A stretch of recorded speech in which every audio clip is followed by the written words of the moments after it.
They see you when you're sleeping and know when you're awake. If you look at the urban legends and folklore around Christmas, you'll realize that it is all a little terrifying. These omnipotent beings who know everything we do at every minute of the day and then decide if we get punished or rewarded. We celebrate them every December when maybe we should be fearing them. With that being said, let's jump into the top 5 scary Christmas urban legends that will keep you up tonight. Coming in at number 5, we have Knecht Ruprecht. There are many different stories about Knecht Ruprecht.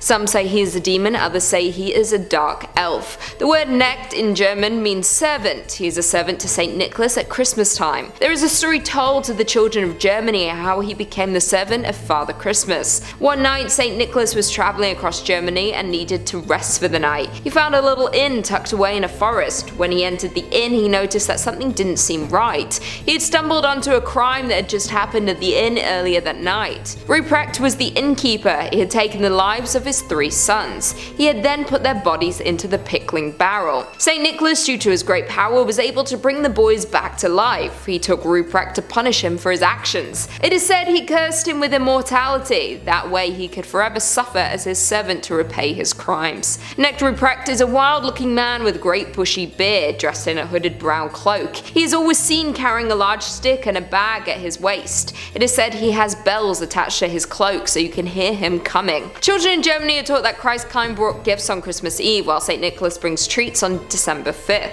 Then there is Knecht Ruprecht. He is a warning to children. If you're not appreciative of your gifts, if you're nasty to others, he will come and take you away. He would come to your door at the side of St. Nicholas. He did all of his heavy lifting. He would make sure that you knew your prayers. If you had a bad year, you would either receive a lump of coal or be stuffed into his bag and carried away. Some today even have stories of being taken away from their family, being made to do strenuous tasks like cutting firewood, then being returned as a warning to change their ways before it's too late. Coming in at number 4, we have Gryla. Gryla is an ogress from the mountains of Iceland. During the majority, she watches over from the mountains, only appearing around Christmas time. She is similar to Knecht Ruprecht, helping to deal with naughty children. She is crueler though. Not only does she take naughty people, but she cooks them into a stew. Gryla does not work alone. She has a lot of helpers. She has 13 sons known as the Yule Lads. They are not as cruel as their mother. During the Christmas season, they will play pranks on people, while also watching over their mother. She also has a giant pet cat named the Yule Cat. If you're naughty or nice, that does not matter to the Yule Cat. You can be an adult or a child, the Yule Cat will eat anyone they come across. The only thing that the cat does not eat is people who have received new clothes for Christmas.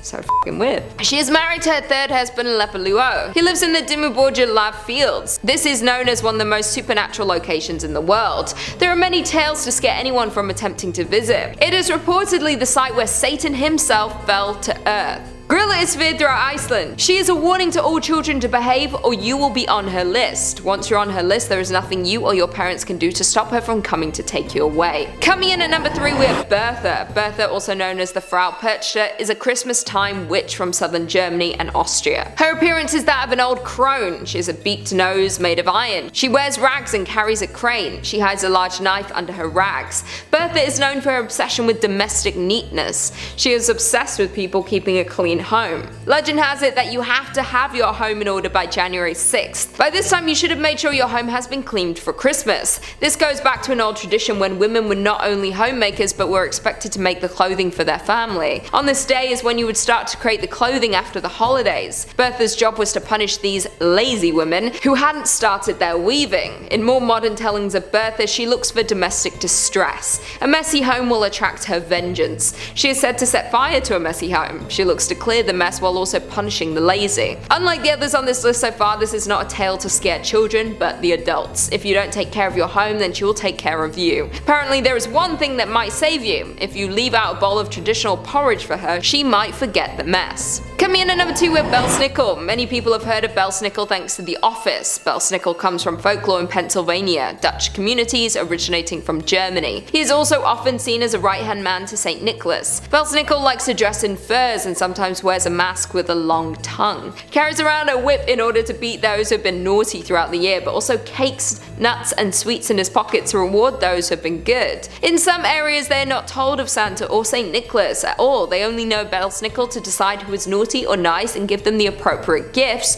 or a whipping. Belsnickel shows up to homes 2 weeks before Christmas. He will ask you a question and your answer decides if you have been nice. If you answered correct, he would throw candies on the floor. If you got excited and jumped for the candies too soon, you would also be seen as naughty. Although Belsnickel would literally strike down with his whip those he did not think were worthy people, still prepare and celebrate the impending arrival of Belsnickel. It is said that there were dances and songs sung for Belsnickel to try and win his favor before judgment. He is feared but also loved by those who have always been on his good side. Since the Christmas episode of The Office where Dwight spreads his Christmas joy through dressing up as Belsnickel, he has seen a revival in popular culture, even appearing in the Christmas Chronicles too, as the dark elf who turned on Santa and is looking for revenge for not feeling a part of the Christmas family anymore. Belsnickel is always depicted as an angry and violent version of St. Nicholas. He is fascinating to read about, but I don't think I want to visit from him anytime soon. And finally, in at number 1 we have Krampus. Of course, in at number 1 is Krampus. Krampus is by far the most dangerous and terrifying on this list. He is not a dark elf or a witch looking for revenge, but a demon.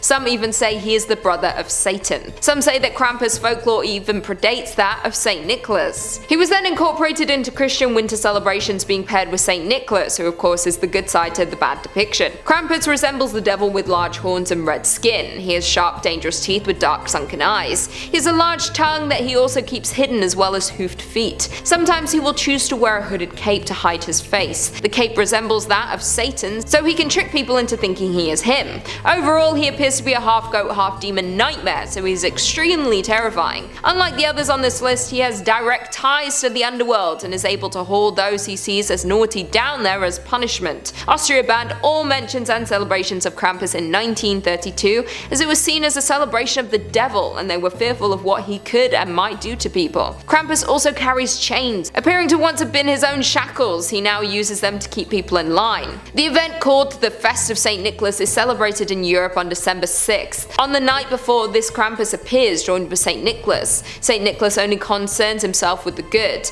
delivering gifts and spreading joy to them, while Krampus takes care of the bad. Depending on the severity, you would either receive coal or be taken away to the underworld, all down to the judgment of Krampus. After being banned for many years due to the danger he can cause, Krampus is not making a massive comeback. Due to all of his depictions in popular culture, Krampus is celebrated now more than ever. We do need to be careful though, Krampus is not someone you want to mess with. Satan has sent him to deal with the bad around Christmas time, and he has all the same powers as his brother. He is a ruthless demon who can be cruel when it comes to his work. That being said, if you do leave offerings out for Krampus, it is said to help with his judgment. After all, the devil is greedy and demons can often be swayed if there is something promised to them. All of this comes down to one thing: be good or you might have all 5 on this list to answer to come Christmas. There is no shortage of vengeful urban legends who will look to punish you. Well, there we have it. Do you guys agree with that list? Are you excited for Christmas? What legend scared you the most? Leave us all your thoughts and feelings in the comments down below, and perhaps we can do a part 2. And on that note, if you haven't already, be sure to give this video a big thumbs up, and until next time,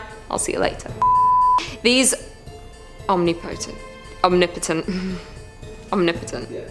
is reportedly the site where Satan himself fell. I'm gonna kill someone. Himself fell to earth. It just didn't sound like English. What? Or you will be on her list. F***ing hell. She is obsessed with people keeping a clean home. She wouldn't like mine right now. Left a pan out. It's a dirty pan. I was letting it soak. Had some meat in it. He carries around a whip in order to... Don't know why I had to do that. He carries around a whip.